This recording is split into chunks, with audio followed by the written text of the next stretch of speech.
We've already mocked up the LS engine block and T56 transmission case into our 1969 Corvette. Now the V8 team needs to build a transmission tunnel to close the big hole they cut into the floor.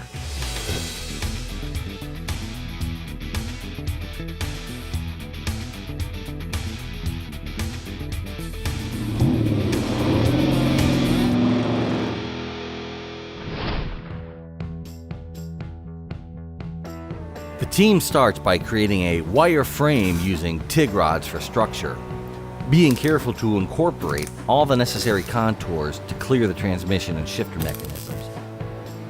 Once the wire frame was made, it is draped in fiberglass matting and resin and would become the mold for the actual tunnel piece. As layers of fiberglass are added, the resin hardens and the tunnel mold takes shape.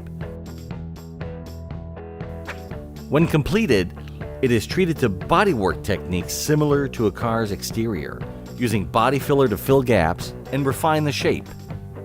The mold is sanded and shaped, then layered with blue tape and mold release. The process starts over to make the final piece, this time without the wire frame support. Fiberglass and resin is used to build layers, and when hardened, the tunnel is separated from the mold.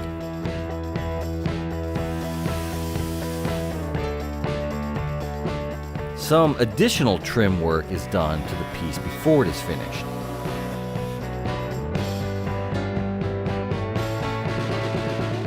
The tunnel is painted black, then bonded and riveted to the body of the Corvette. This process is similar to the way many of the Corvette's original panels were bonded and fastened together for a strong union. It matched the contours of the floor perfectly, and provided a strong upgrade to the cracked original tunnel and the needed clearance for the new transmission and shifter. Now that they know the mock-up engine and transmission will fit, the V8 team begins work on the new LS3 Chevrolet crate engine.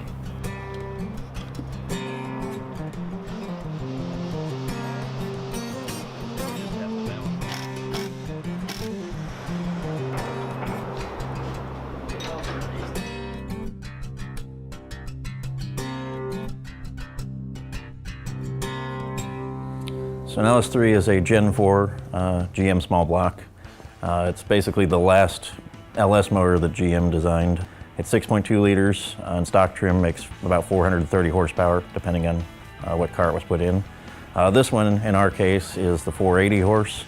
So it's a GM Performance LS3 with a factory cam swap in it. They stick their, what they call the hot cam in it. Bumps the horsepower up about 50, the torque up another 30 foot-pounds, and gives it a little sort of a hot rod idle, so it doesn't idle perfectly smooth like a stock one. An LS3 is a great choice for a car like this. One, because the LS platform is tried and true, makes a lot of horsepower. It's relatively cost-effective for the horsepower. There's not a lot of things that you can buy with a warranty that make that type of power that you can daily drive and basically go to any parts store and get stuff for it if you need it. The motor technically is ready to run. It's everything from the throttle body down to the oil pan. Typically the oil pan that comes on a crate motor is from a late model car. It doesn't fit really well because of the way frames are designed in old cars compared to new cars. So one of the first things we wanted to change was to a Holley oil pan. Holley makes several versions of their oil pan to fit various swap situations. In this case, the standard oil pan for a typical small block swap fits just fine in this car.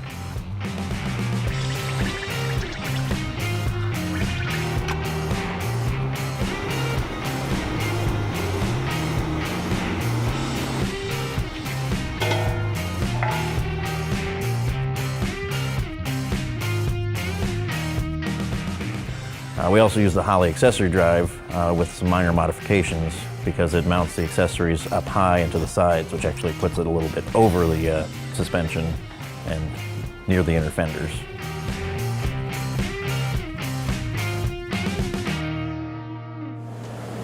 All right, so do you think that this engine's going to go in the car with all the Holley brackets attached, or are we going to have to take this off, put it in there, and put it all back on? Well, we're hoping it's going to go into the car because, well, we've used this stuff before, and one of the things we like about this is it puts everything up high. Because a lot of classic cars and street rods and stuff have real narrow frame rails, so you don't have a lot of room down below. The tricky thing on Corvettes is the upper control arms are in a kind of awkward spot compared to a lot of other cars, so hopefully we don't run into an issue with an upper control arm hitting the compressor or the alternator. And then, are we going to try and wire any of this on the stand, or is this all just going along for the ride until it gets in the car? So right now I'm still missing my injector harness, but basically what I've got going on here, all this is going to go with the motor into the car, and where the end is, this plugs into the ECM, and we got some various things got to plug into the rest of the car, some pigtails. Look under the car, I got pigtails dropped that are going to attach to all these, so kind of be a drop in, plug and play. We hope. We hope. The LS motor actually is not much different dimensionally than a Gen 1 small block. They typically fit in about the same place. The thing that makes a Corvette more difficult is the motor's farther back and farther down, which puts the control arms basically in the path of accessory drives. The other thing that we have to consider is heater hose routing because of where the heater hose ports typically are on an LS water pump.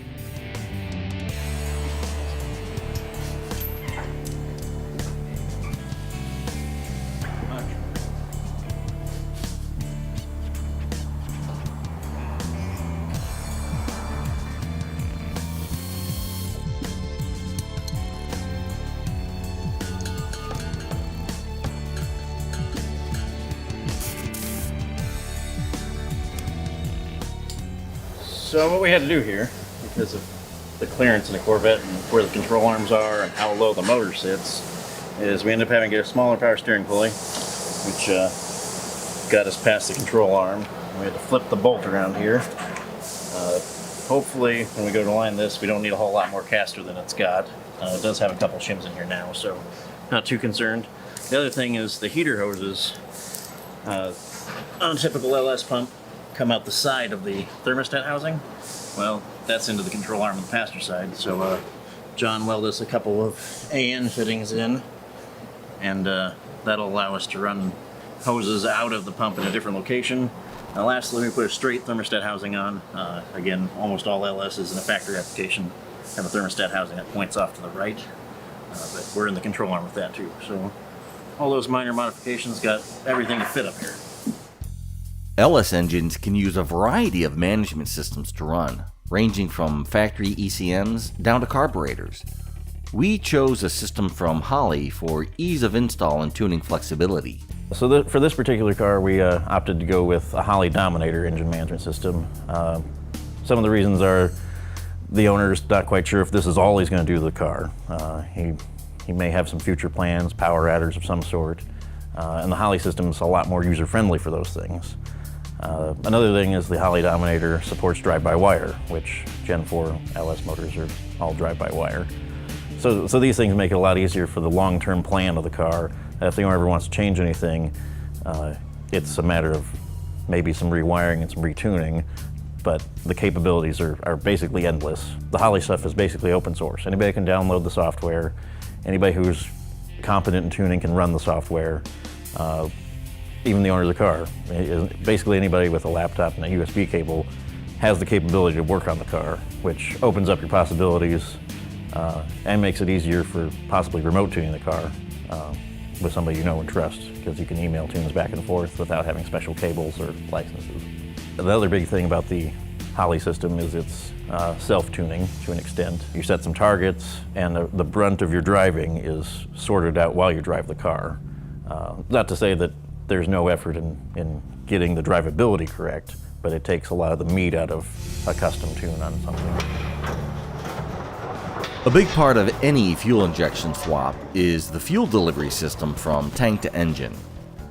So the LS3 requires a high pressure fuel system. There's a few ways to go about it. In this case, we used a tanks kit for the car. So it's a brand new tank that looks stock, but has a fuel pump module built into it basically. So the tanks kit runs a Walbro 255 in-tank pump like a late model car.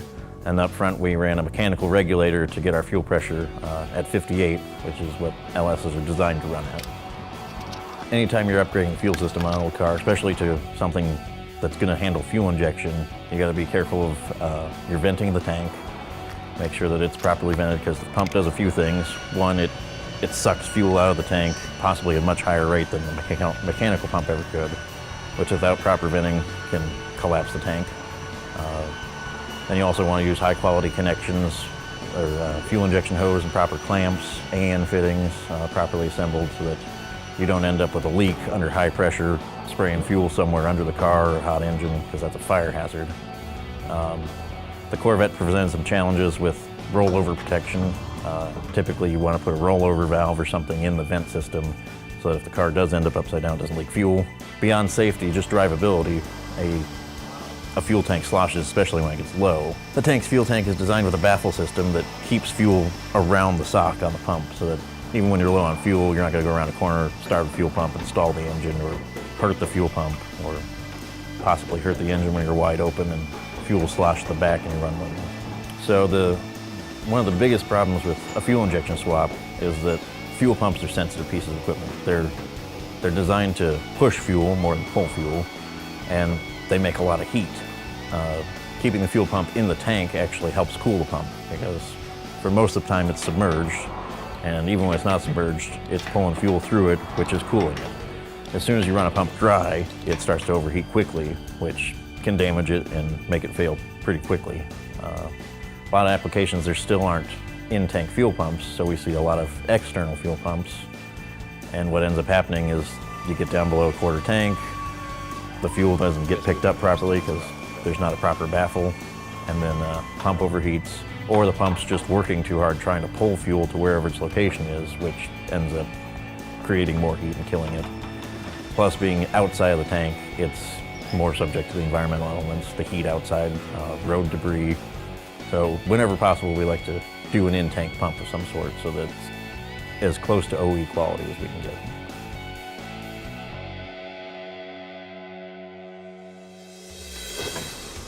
Our Corvette project continues with more performance upgrades next time on V8 TV.